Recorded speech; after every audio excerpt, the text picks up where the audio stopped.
6월 28일 말씀 묵상하겠습니다. 함께 기도하겠습니다.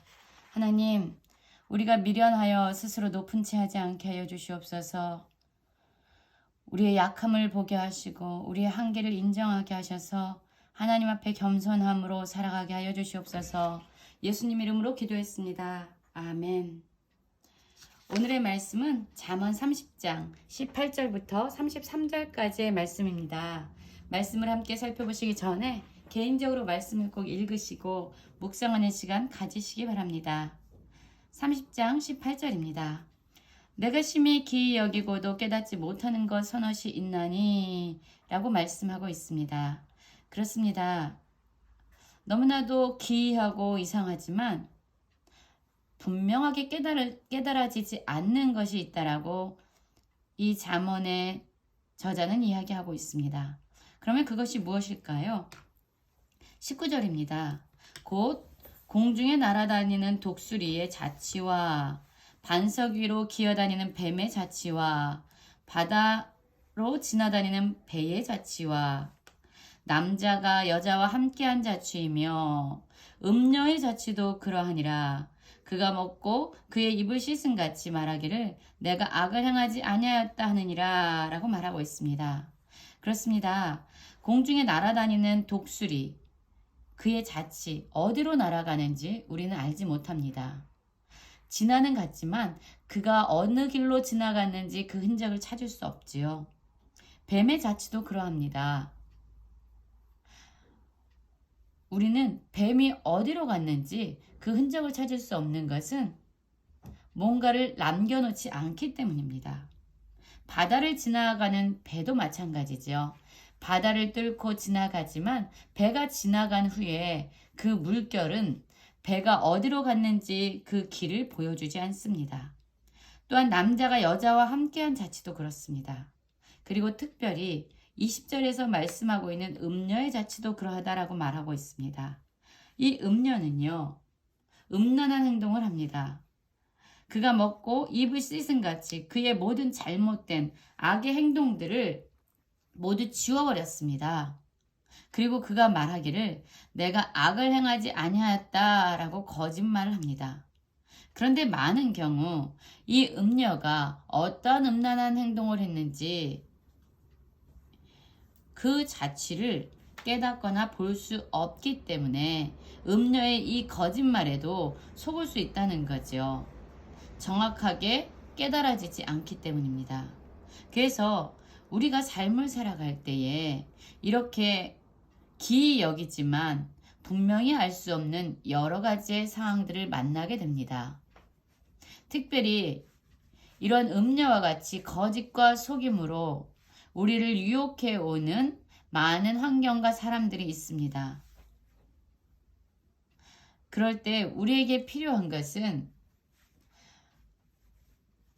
그 음녀의 위험성을 깨닫고 그것을 멀리해야 하는 것이죠. 항상 깨어 있어야 합니다. 21절입니다. 세상을 진동시키며 세상이 견딜 수 없게 하는 것 서너시 있나니 라고 말하고 있습니다. 네, 세상을 흔들어 놓고 세상으로 하여금 견딜 수 없게 하는 그런 일들이 또한 서너시 있다라고 말하고 있어요. 그럼 그런 일들은 어떤 일들일까요? 22절입니다. 종이 임금된 것과 미련한 자가 음식으로 배부른 것, 미움받는 여자가 시집간 것, 여정이 주모를 이은 것이다라고 말하고 있습니다. 여러분, 종은 다스림을 받는 자이고 임금은 다스리는 자입니다. 그런데 이 위치가, 이 신분이 완전히 바뀌어버렸습니다. 또한 이 미련한 자는요, 여호와를 경외하지 아니하고 자기 고집과 완고함으로 살아가는 자입니다. 그런데 이 미련한 자가요, 아무런 부족함 없는 만족한 상태를 누리고 있습니다. 또한 미움받는 여자가 시집간 것, 여종이 주모를 이은 것, 자기의 자리에 합당하지 않은데도 불구하고 다른 어떤 자리나 신분의 욕심을 내서 차지하는 탐욕으로 말미암아 일어나는 일들입니다. 이러한 일을 세상은 견뎌할 수 없다라는 거예요. 불의한 일들이 일어납니다. 우리가 도대체 이해될 수 없는 일들이 일어납니다. 합당하지 않는 사람이 그 자리를 차지하고 있습니다. 여러분, 이것은 세상이 견딜 수 없는 일이다 라고 말하고 있죠. 25절입니다. 곧 힘이 없는 종류로 돼 먹을 것을 여름에 준비하는 개미와 약한 종류로 돼 집을 바위 사이에 짓는 사반과 임금이 없을 때 닷대를 지어 날아다니는 메뚜기와 손에 잡힐만 하여도 왕궁에 있는 도마뱀이라 라고 말하고 있지요. 이런 것은 24절을 보면 땅의 작고도 가장 지혜로운 것이다 라고 말하고 있어요. 우리가 무엇을 보고 배워야 되느냐? 가장 미천해 보이고 가장 작아 보이고 가치 없어 보이는 땅에 아주 작은 짐승들이나 동물들이지만 그것으로부터 가장 지혜로운 것을 배울 수 있는 그런 것들에 대해서 지금 4가지를 언급하고 있습니다. 힘이 없는 종류로 돼 먹을 것을 여름에 준비하는 개미. 여러분, 개미는요, 아무리 커봤자 우리의 손바닥만한 건 본 적이 없습니다. 아주 작지요.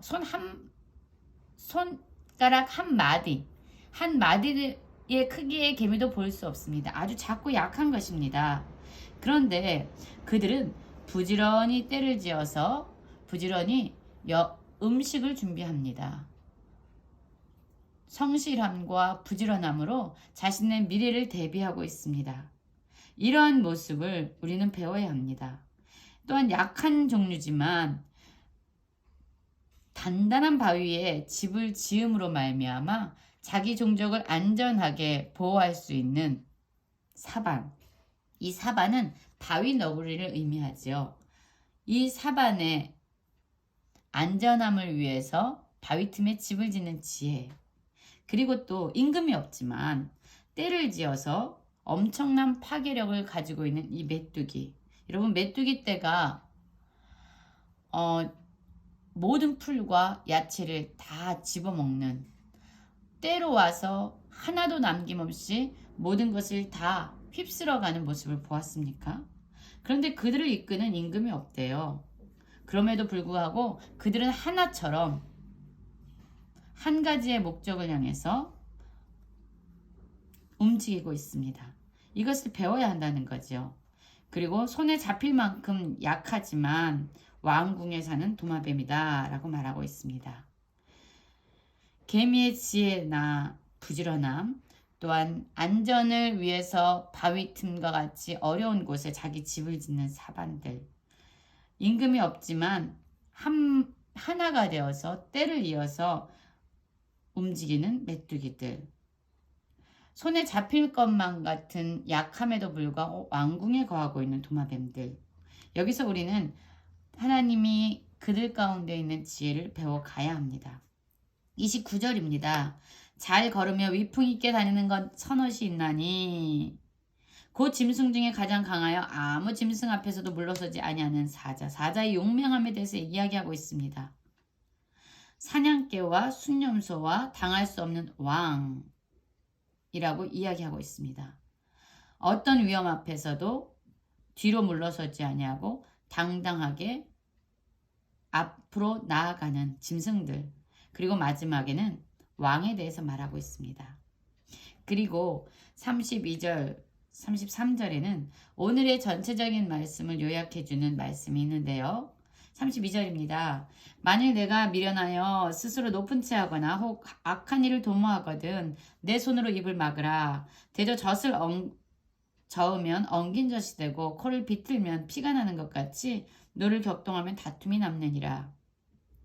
미련함에도 불구하고 여호와를 경외하지 않고 자기 멋대로 살아가는 고집과 완고한 가운데 살아가는 이 미련한 가운데서도 스스로 높은 채 하는 거만과 교만으로 살아가고 그뿐만 아니라 하나님이 미워하시는 악을 도모하는 그러한 삶 가운데 빠져 있다면 내 손으로 입을 막으라고 얘기합니다. 멈추라고 얘기합니다. 자신에게 절제하라고 말합니다. 입을 막아라, 멈춰라, 거기서 그대로 멈춰서라, 하지 말아라, 라고 이야기하죠.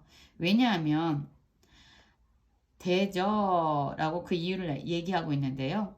젖을 저으면 엉긴 젖이 되고 코를 비틀면 피가 나는 것처럼 하지 않으면 되는데 굳이 그 일을 행함으로 말미암아 문제를 일으킨다는 겁니다. 노를 격동하면 다툼이 남느니라. 그렇지요. 그냥 가만히 두면 될 일들을 굳이 자기의 생각대로 자기의 마음대로 움직이고 개입함으로 말미암아 그 문제를 더 크게 하고 고통을 가져오고 부정적인 결과를 맺게 된다라고 말하고 있습니다. 오늘 우리는 말씀을 살펴보면서 여러 가지의 교훈들에 대해서 알아보았습니다. 우리는 항상 깨어 있어야 합니다. 우리가 거짓과 속임으로 유혹하는 세상 가운데 빠지지 않기 위해서 우리는 날마다 분별하는 힘을 키워야 합니다. 또한 우리는 우리에게 하나님이 주신 자리에서 성실함으로 살아가야 합니다. 다른 것을 탐하거나 다른 것을 빼앗기 위해서 욕심을 버려야 되지요. 또한 우리는 작은 곤충을 통해서도 하나님의 지혜를 배워야 합니다. 그리고 미련함을 버리고 하나님 앞에서 우리의 한계를 인정하는 겸손함으로 이 땅 가운데 하나님의 뜻이 이루어지는 하나님의 다스림이 이루어지도록 우리 자신을 내어드려야 합니다. 그렇게 살아가는 모든 성도님들 되시길 바랍니다.